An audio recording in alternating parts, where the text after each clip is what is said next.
തൊഴിലാളികൾക്ക് ഗുണകരമാണോ ഈ കോഡ്, അതോ രാജ്യത്തെ കോർപ്പറേറ്റുകൾക്കാണോ ഗുണം? വളരെ ചുരുങ്ങിയ വാക്കുകൾക്ക് താങ്കൾക്ക് മറുപടി പറയാം. നോക്കൂ, ഇവിടെ ഇത് തൊഴിലാളികൾക്ക് ഗുണകരമല്ല എന്നുള്ളത് വളരെ വ്യക്തമാണല്ലോ. അല്ലെങ്കിൽ എന്തുകൊണ്ട് ലേബർ കോഡ് എന്നുള്ളതിന് പകരം എംപ്ലോയി കോഡെന്നോ എംപ്ലോയർ വർക്കർ കോഡെന്നോ ആക്കിയില്ല ഇതിന്? ഒന്നാമത്തെ കാര്യം, ഈ ലേബർ കോഡിന്റെ ദൂരവ്യാപകമായ ഇഫക്റ്റ് എന്ന് പറയുന്നത് അഗ്നിവീർ പോലെ നമ്മുടെ ഡിഫൻസ് ഫോഴ്സിലേക്ക് ചെറുപ്പക്കാരെ ഇനി റിക്രൂട്ട് ചെയ്യുന്നത് പോലെ 3-4 വർഷത്തേക്ക് റിക്രൂട്ട് ചെയ്യുന്ന ഒരു വലിയ തൊഴിൽ കമ്പോളമായി ഇന്ത്യയിലെ തൊഴിൽ കമ്പോളം ഏകദേശം 50 കോടി ജനങ്ങളോളം കാർഷിക മേഖല ഉൾപ്പെടെ ജോലി ചെയ്യുന്ന ആളുകൾ ഒരു വർഷത്തെ പോലും തൊഴിൽ സുരക്ഷിതത്വം ഇല്ലാത്ത, ഇനി പബ്ലിക് സർവീസ് കമ്മീഷൻ, സംസ്ഥാനങ്ങളുടെ പബ്ലിക് സർവീസ് കമ്മീഷനും യൂണിയൻ ഗവൺമെന്റ് UPSC ഉൾപ്പെടെയുള്ള സിവിൽ സർവീസിലേക്ക് ഉൾപ്പെടെയുള്ള ആളുകൾ റിക്രൂട്ട് ചെയ്യുന്നത് ഒരു വർഷത്തേക്കാവും.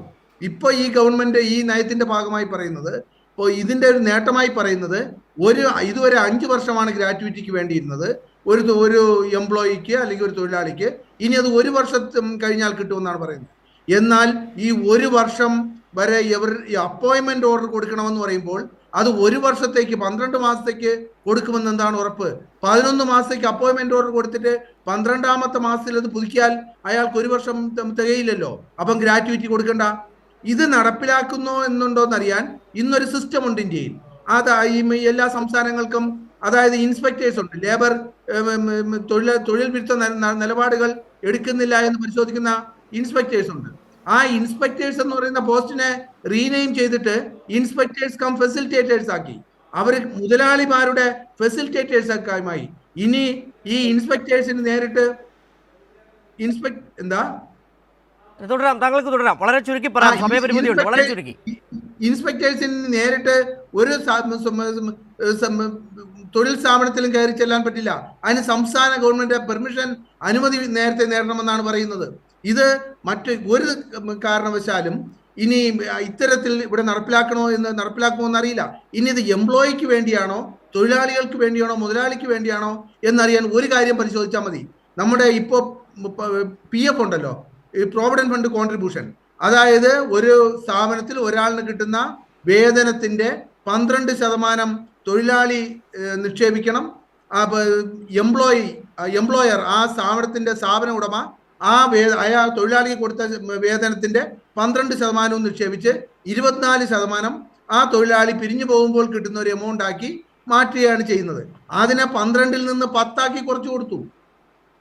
10 ആക്കി കുറച്ചു എന്ന് മാത്രമല്ല, മുതലാളി തൊഴിലുടമ ഇടേണ്ട തുക എന്ന് പറയുന്നത് ഡിയർനെസ് അലവൻസ് പ്ലസ് അയാളുടെ ബേസിക് പേ ആണ്.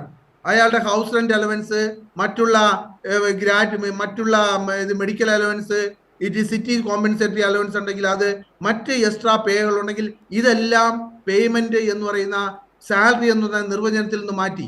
അപ്പോൾ ഇതിൽ നിന്ന് തന്നെ വ്യക്തമായില്ല ഇത് ആർക്ക് വേണ്ടിയുള്ളതാണെന്ന്. ഇനി മറ്റൊരു കാര്യം, വളരെ പ്രധാനപ്പെട്ട ഒരു കാര്യമായി തോന്നുന്നത്, ഇത് ആഗോളതലത്തിൽ തന്നെ ഇൻഫോസിസിന്റെ ഫൗണ്ടർ നാരായണ മൂർത്തി 2013 ഒരു ഫോർമുല ഇന്ത്യയിലെ തൊഴിലാളികൾക്ക് വേണ്ടി വച്ചിരുന്നു. 996.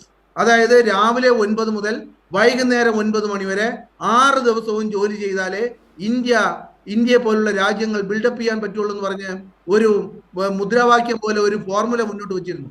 ആ ഫോർമുല വളരെ വിമർശനത്തിന് വിധേയമായെങ്കിലും അതിന്റെ ഒരു എക്സ്റ്റൻഷനാണിത്.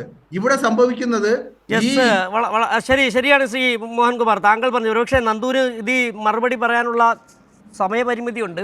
ഒരുപക്ഷെ നന്ദു, അദ്ദേഹം ചൂണ്ടിക്കാട്ടിയ അഗ്നിവീറിൻ്റെ അടക്കം പ്രശ്നമുണ്ട്. സ്ഥിരം തൊഴിൽ എന്ന് പറയുന്ന ഒരു പരിപാടി ഇനി രാജ്യത്ത് നടക്കാൻ പോകുന്നില്ല. എല്ലാം കരാർ തൊഴിലാളികളായി മാറുകയാണ്. ഈ PF-ൻ്റെ അടക്കം വിഷയം ഉന്നയിച്ചത് വളരെ ശരിയായ വസ്തുതയാണ്. ഇനി ഈ ശമ്പളം എന്ന് പറയുന്നത് പോലും മാസം കൈ കിട്ടുന്നത് വളരെ ചെറുതുകയായി മാറുകയാണ്.